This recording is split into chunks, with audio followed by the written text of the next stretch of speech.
Hello, everyone, and welcome to the first of hopefully be a series of videos slash clips slash tactical discussions on games that Arsenal have just played here on dailycannon.com. We'll be profiling how a game broke down, what formations were played, how managers tweaked situations, how they set up defensively, attackingly, not in a great amount of detail, just general terms, just so the viewer can look at games and see how moves broke down and see how Arsenal either failed to take advantage of a team or, in this case against West Brom, fully took advantage of a very, very poorly set up West Brom side.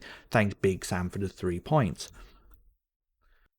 And as you can see, it was a very basic setup by both sides. Like, Arsenal are now back in this 4-2-3-1. As you can see, Tierney, Mari holding Bellerin, Xhaka and Ceballos as the two centre mids. A little bit more creative than Xhaka and Elneny in previous weeks, but as we've seen, Elneny on the ball can't be trusted to progress the ball as quickly as Arsenal would like. Smith Rowe now pretty much Arsenal's first choice, number 10. Hello, a certain German. Saka right wing. Saka's getting to the point now where you can play him anywhere and you won't mind. Like, it's one of those cases where you go, oh, he's playing centre back, good. Like, but Saka right wing, the captain at left wing, and Lacazette playing at number 9, full of confidence, full of form. But when West Brom set up initially, like this, when the team sheet was announced and it was going to be 4-4-1-1, as we can see on whoscored.com, you see here they lined up like this, but when we saw against Tottenham how Tottenham defended Arsenal, where it was when they'd have 4 very, very defensive players at the back, 4 midfielders who were exceptionally narrow, and then Kane and Heung-min Son up front. Like, it wasn't rocket science, but it was effective. And Gallagher here was Sissoko, Sawyers here was Højbjerg, and they played. He went tight. Furlong stayed up wide. This was Reguilon, this was Aurier. And they just forced Arsenal into crossing the ball in around these areas. Here, Tierney from here, and Bellerin from in around here. And it was just lob the ball in again and again and again. And it didn't work. And Arteta comes out of the game and he says, yes, if you put in that many crosses, eventually one will go to you. But Mourinho had set up the team in such a way that they were forcing Arsenal to play in a certain way that didn't really suit the team. And Big Sam clearly had a look at that and went, ooh, I'm going to try that for myself. I'm going to see if that'll work for me. I'm going to see if I can make my players do the same thing and force Arsenal into the same mistakes. They didn't. Not even slightly. And here's why. Yes, West Brom set up 4-4-1-1. Pereira's the 10, Callum Robinson as the so-called striker, but here's their average positions. 4 at the back, Diagana, Gallagher, Sawyers, Phillips. Very narrow, very narrow. And then Pereira as the number 10 here, playing almost right wing, and then Callum Robinson playing on the left wing. Now, these are average positions. These aren't where they were. What you have to take into account is where they were defending and where they were attacking. Now, we can't really see where they were defending all the time, but thanks to heat maps, we can see where they were attacking and then derive where they were defending. So where were they attacking? Where did they have the ball? Well, Dara O'Shea was here, almost past the halfway line, as left back. Phillips as right mid was right mid, but as you can see, quite narrow.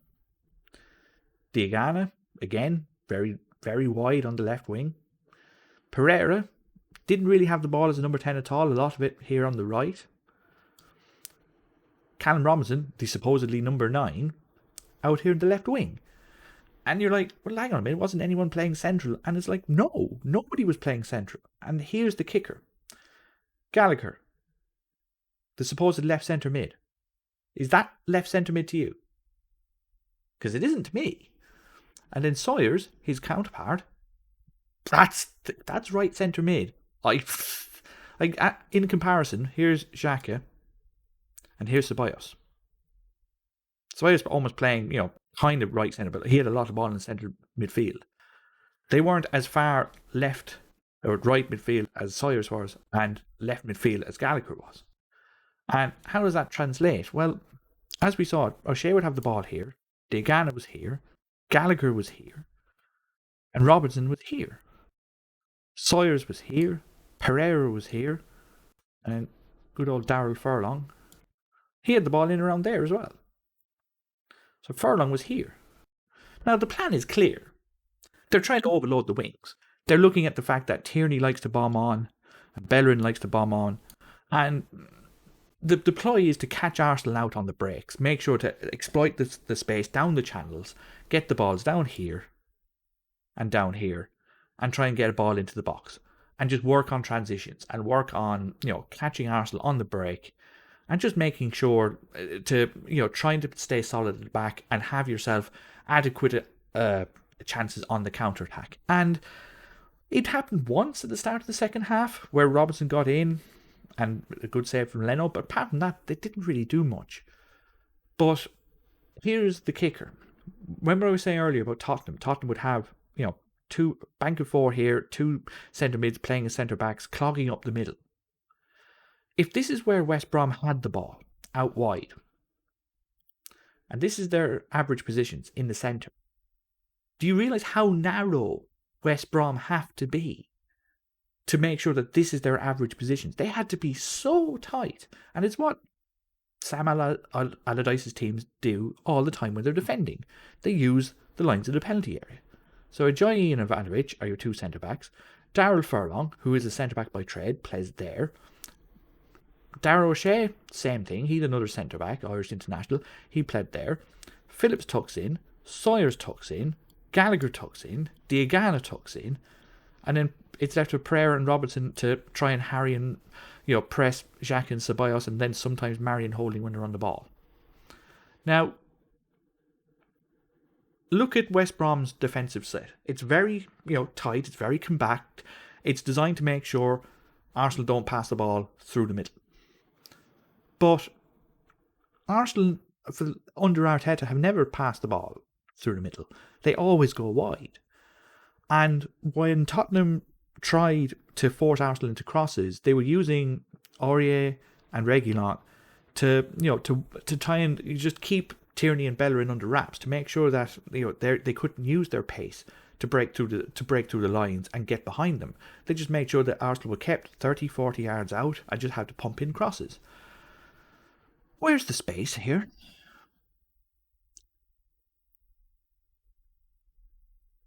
It's such a terrible plan to let Arsenal have their two most, attacking outlets, give them that much space and time. But that's exactly what West Brom did. They dared Arsenal to go forward like this in the hopes that when Arsenal gave away the ball, Diagana would go wide, so would Gallagher, so would Robinson, and they would, pick up on the fact that Tierney and Bellerin were caught out of position. Arsenal, look, Bellerin is here. Bellerin's average position and Tierney's average position are in West Brom's half, which should show you how far they were going forward. But O'Shea and Furlong are not Reguilon and Aurier.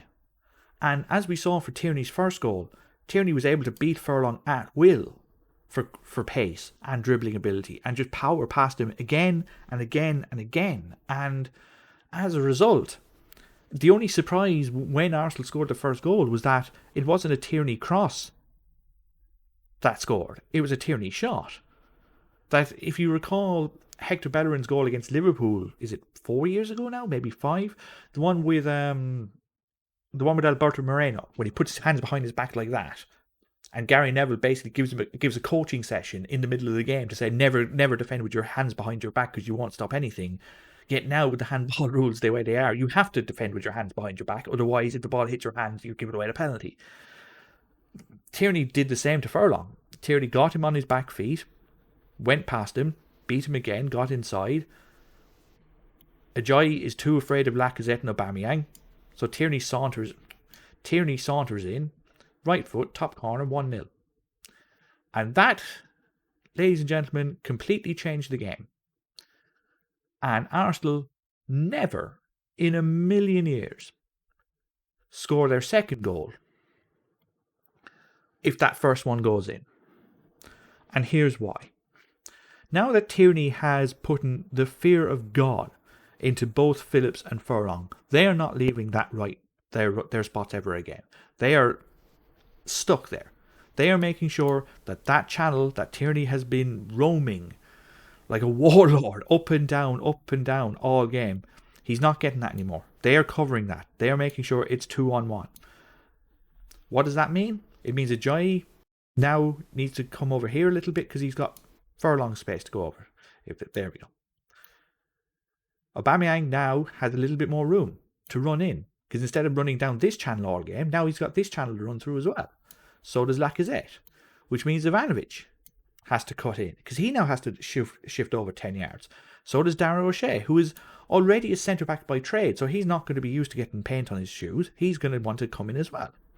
Diagana, of course, now, as you can see, just naturally, the team shifts a little bit to the right, to their right, which now means Bellerin has the same opportunity to go down the right wing.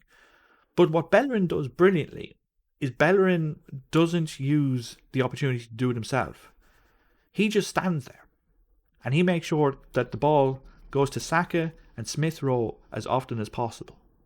And what he does by doing this is that he means that Diagana can't leave there because he has to make sure that the ball can't get back to Bellerin, which means Gallagher now has to cover this space as well. And this is why Arsenal have been playing so well for the last 2 or 3 weeks. It's because of this man right here. As brilliant as Saka was on Saturday evening in the snow, raging havoc with all this space in the right wing, he does not get the time and ability to do what he wants on his left foot, cutting in all the time, if there is not a credible threat going past O'Shea that isn't Bellerin, because Diagana and Gallagher can both cover him. It needs to be Smith Rowe. And you need to be so selfless and so willing to make a run that you know 9 out of 10 times you're not going to get the ball for. Because when Saka gets the ball, when Smith Rowe gets the ball here, he gives it to Saka, and Lacazette comes deep. Which, gas thing is, I'm dragging these blue players forward, the West Brom players, but this is exactly what happened. They're all this way. They're all, as soon as Saka gets the ball, O'Shea goes deep to him. Gallagher goes deep because they don't want Saka to be able to turn in on his left and go that way. Smith Rowe, 95, maybe 98% of all players will go here, just to give Lacazette an out ball, just in case Lacazette can't turn and take a shot himself, because they're expecting to be still part of the move, still part of the progression. And maybe if I get the ball here, if Ajayi commits too much to Lacazette, Aubameyang has that running there and he might be able to find the through ball. He doesn't. Again, like with Tierney in the first goal, where Tierney finds a space, Smith Rowe goes into the only part of the pitch where he knows if he gets the ball, he's in. There. And as a result, now again, 9 times out of 10, Lacazette doesn't either look for that ball or find that ball, or play the ball perfectly so that it goes into Smith Rowe's stride. And even the ball that he did play was a little bit tricky for Smith Rowe to control, and he did it beautifully with his weaker foot. But because Saka had cut inside, because O'Shea had to cover him, because Ivanovic had to go a little bit further to the right, because Furlong needed help here, because they were scared out of their wits of the ball, instead of Smith Rowe getting the ball there, they were afraid of Ceballos getting it, them all caving in, Furlong caving in, and then suddenly Tierney's in and go poof, and it's over the top. They can't be as compact and as tight as they want to be. They're suddenly spread out on one side. And Smith Rowe reads this perfectly and goes in there. Lacazette gives him the ball. Saka, instead of staying still, again, what's Arsenal fans' biggest criticism of Pepe and Willian over the last 3 since the start of the season? Pepe's been okay. He's got 8 goals and assists so far this season. Willian, not so much. But for Arsenal to succeed with this formation, they need players doing this. They need to be running behind the lines as often and as frequently as possible. Yet, when Pepe is looking for the ball, he stands still on the right because he wants to beat the defender himself. He's not willing to use his pace as a weapon by itself. He needs the ball at his feet as well. Willian the same. The two of them are dribblers of the ball. They're there in the team to beat a man one-on-one. So they constantly look for the ball in spaces where they're one-on-one with the defender. Saka is not that. Saka correctly identifies that when O'Shea is not going to catch up with him, Ivanovic is going to try and intercept the ball there. Ajayi is going to go this way because he has to track the run of Smith Rowe, and Furlong is too slow. He knows that the run on is there. And he guesses correctly. Smith Rowe controls the ball. It's a tap in. It's 2-0 and it's game. And this is the sort of play that only happens if your number 10 takes a risk and makes the run that, again, he knows in his heart that he's probably not going to get the ball. But if he does, it's going to be a goal. That's the kind of risk-taking that was missing from Arsenal's play the last 3, maybe even 4 months since the start of the season. No one was prepared to take that risk. No one was prepared to go the extra yard to make that run behind the back. No one was just making the third man run. No one was willing to do it. Half of that was down to the fact that Smith Rowe wasn't playing, and instead this was David Luiz here. And it was, Ceballos, who was asked by himself basically to almost play as a number 10, but also as a number 8. And because they were lacking confidence and lacking form, Ceballos would find himself here, 20 yards from where he should be, even to receive the ball. Never mind going there to be in a position to create a goal. That's the difference. And it's perfect timing for Smith Rowe. It's one of those situations where he might be about to save Arsenal a lot of money. There was talk of Arsenal in the transfer market looking for a creative midfielder, someone like Isco, someone like Julian Brandt, someone of that ilk, of that quality, that proven quality that could come in and settle the ship for 6 months. But what has Smith Rowe done to deserve dropping right now? And frankly, if you are looking for backup for Smith Rowe, there's a German playmaker on the, sitting at home right now tweeting that, Arsenal are playing better with a number 10. Well, bring him in and prove it. If he doesn't want to stay, fine, but give him 6 months. See if he can get Emile Smith Rowe out of the team. If he can, he gets a better side for himself. A bigger club will come in for him. He might get more money in his next contract. Motivate him. So, the next few months, next few games at least, are going to be interesting because at the moment, how many times have we looked at the league table for the last couple of months and gone, that? Where are Arsenal? Oh, wait, they're 18th. Now they're 11th. Now it's a case of getting it in, getting a couple of results, closing the gap. Because the gap's not there anymore. Like, a month ago we were looking down, we were going to Fulham, looking at that and going, oh my God, we're 3 points off Fulham. 5 points off Fulham. We might be in a relegation fight. We're now 10 points off the lead. Like, I'm not saying Arsenal are in a title race, but 3 wins in a row suddenly puts us within striking distance of Chelsea. Like 2 weeks ago, you beat them at the Emirates. You suddenly think, right, the table's turning. Remember Arsenal went to Old Trafford, bet them 1-0, should have been 3 or 4. Thomas Partey's only full 90 minutes for the club. Look at United. Like, this league is completely wide open this year. It just needs another couple of wins on the bounce, another couple of half-decent results, and okay, Newcastle at home, FA Cup.